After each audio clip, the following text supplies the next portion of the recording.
Yeah, they must have had to wash from somewhere.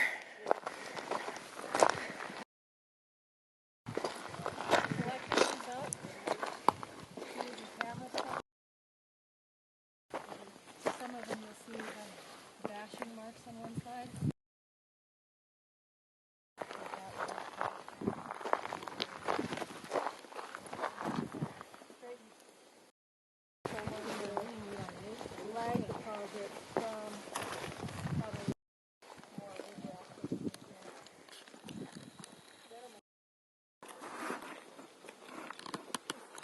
Anybody want to look at this still who haven't? What's this say about? That's what I was saying.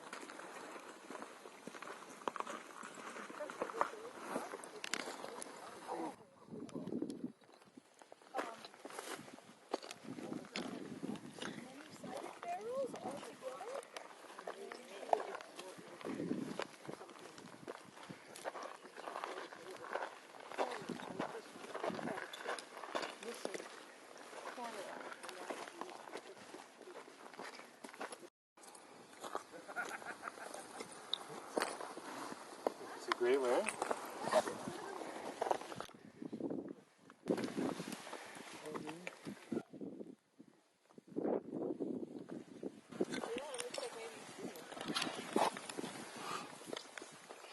Is that a piece, do you think? This is actually a flake.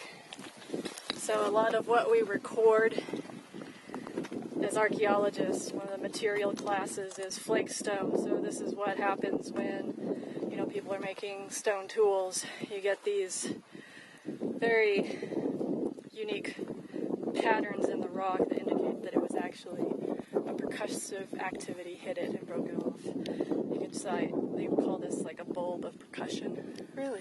And it creates this bulb that angles down and comes to a kind of a thin, narrow edge. Mm-hmm. And sometimes you knock one off that's nice enough, you can also then use it as a scraper.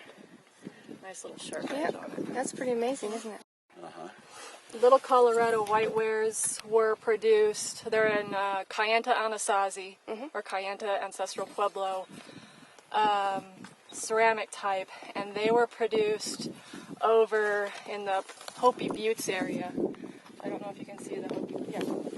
Over there in the distance, the buttes sticking up, the far, far horizon. Oh my goodness, that far away. Yeah. There may have been more local production centers. I'm not a ceramicist, so I can't attest to whether there are any in this area. I know that they've discussed possible more local production centers around sort of the petrified forest area.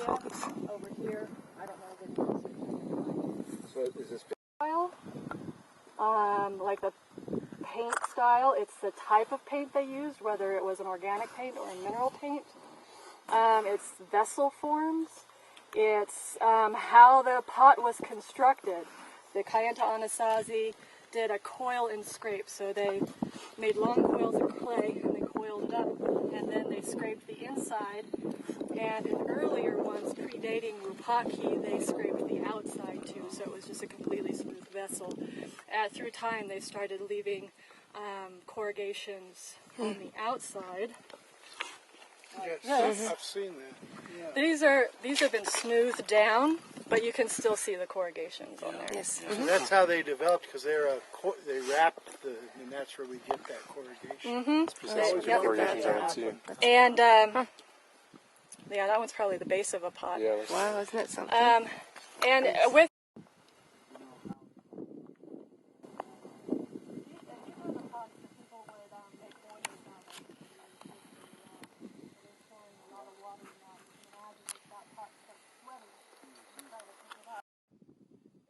So I'm just thinking something like this would maybe be like a plate, something that would be open like this, as opposed to an enclosed mold. exactly, and that's how we classify. If you're doing ceramic inventories at a site, you're also determining on that site. That one would be a mold. On the inside, nothing on the outside.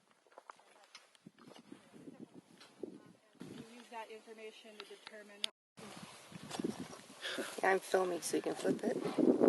So, and what would this be? Thank you. This, shop or a side of a pot? Looks like a What- side of it. Coffee on a What pot. type? What's the wear and the But they are generally like the other types from the same time period.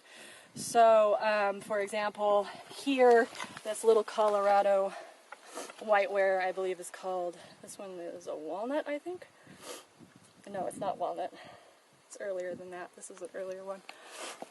But if you were to look at other regions, probably obviously a lot more than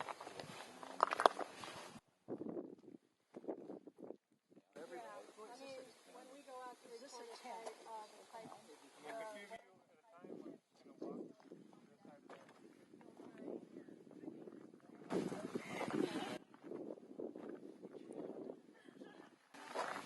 an outside influence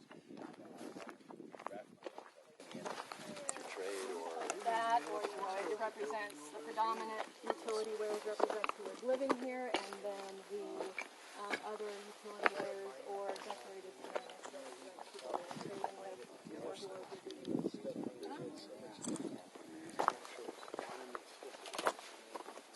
thank you.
Rabbit bush.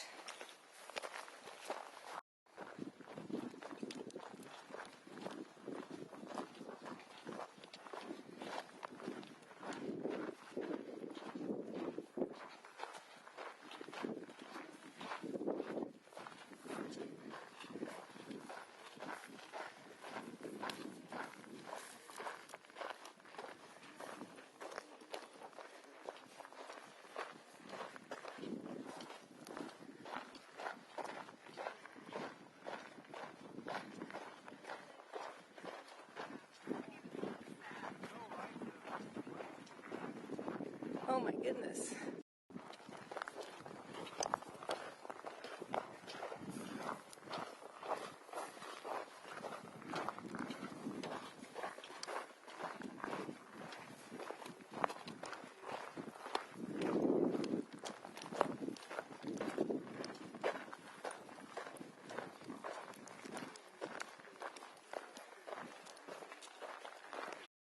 Yeah, there's a little piece of wall. Yeah, oh, I see now. I see another one. Yeah.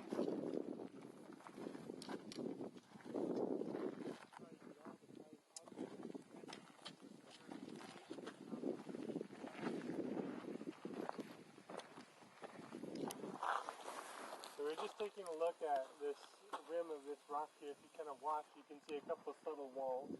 And then there's a bunch of upturned slabs. And the slabs actually might be evidence of use by the Navajo after the Puebloans kind of abandoned the area.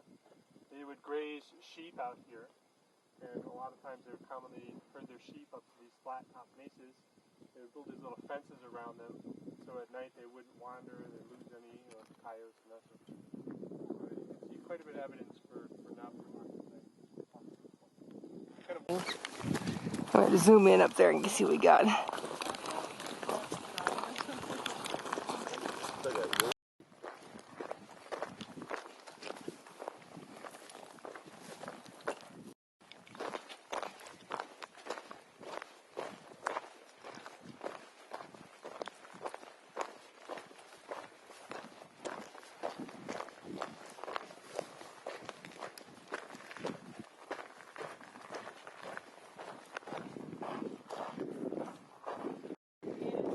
Yeah, that'd be if I could only do one really hard hike and live to tell about it. That just looks so fabulous, but it isn't easy. Yeah, it's a pretty good track. Yeah, that's what I mean. That's why I said if I could do one really hard one. But there's so many places, like I'd love to see Utah Flats and go by that grand piano. Yeah, there's a lot of places I keep telling myself I need to get to. But I spend so much time working in the backcountry that, on your days off, you're like, I need to put my feet up. Yeah, I'm sure. Absolutely. So you kind of have to make your job your leisure and just make it a point to get out different places for work when possible. But, Yeah, I never really thought about that, but you're probably right. The last thing you probably want to do is go for a hike when you get back from work, right?